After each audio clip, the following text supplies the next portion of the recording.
This is breaking news from 4 News Now.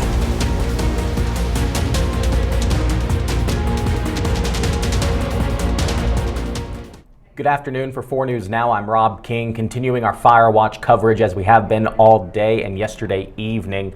We do have more information on the Gray Fire. That's the one that started near Medical Lake and quickly grew to nearly 10,000 acres. Fire officials said earlier they do expect it to surpass 10,000 acres by the end of today. And we do have someone on scene. We got 4 News Now's Peter Choi, who is out at the evacuation site at Spokane Falls Community College.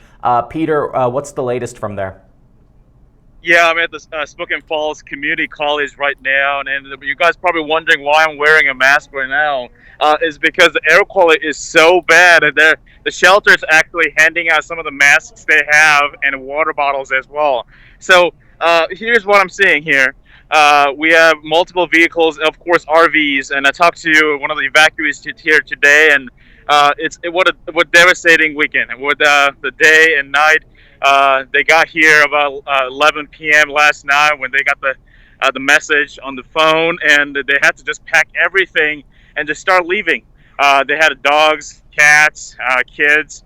They're very nervous and cautiously waiting to hear some of the updates on their homes and family right now, Rob. Peter, have you talked to anyone who has lost a home? No. Thankfully, no. Some of the folks I asked them if they had lost the home, then they said no. They're just waiting to hear hear some updates on their homes right now.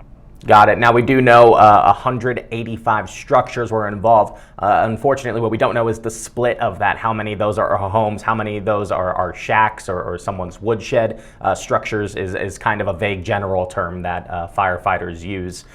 Peter, the last update had the Gray Fire at about 9,500 acres. Level 3 evacuations remain in effect. Do you know the status of any nearby closures?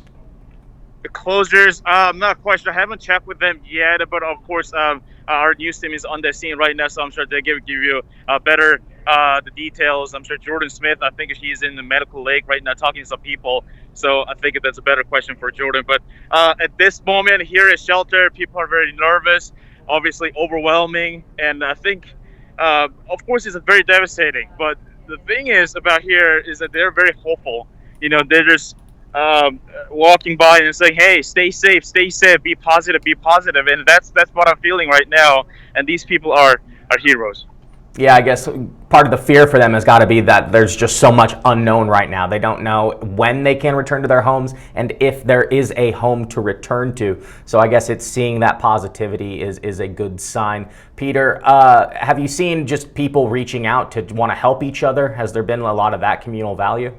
Yeah, I was just standing right here, and there were multiple calls passing by, and they're actually asking me if there's any volunteer opportunities for them to even bring more water bottles and even blankets and things like that. So I checked with the Red Cross, but they don't need volunteers yet. But I'm sure if this fire continues to go on, they need more volunteers to jump in.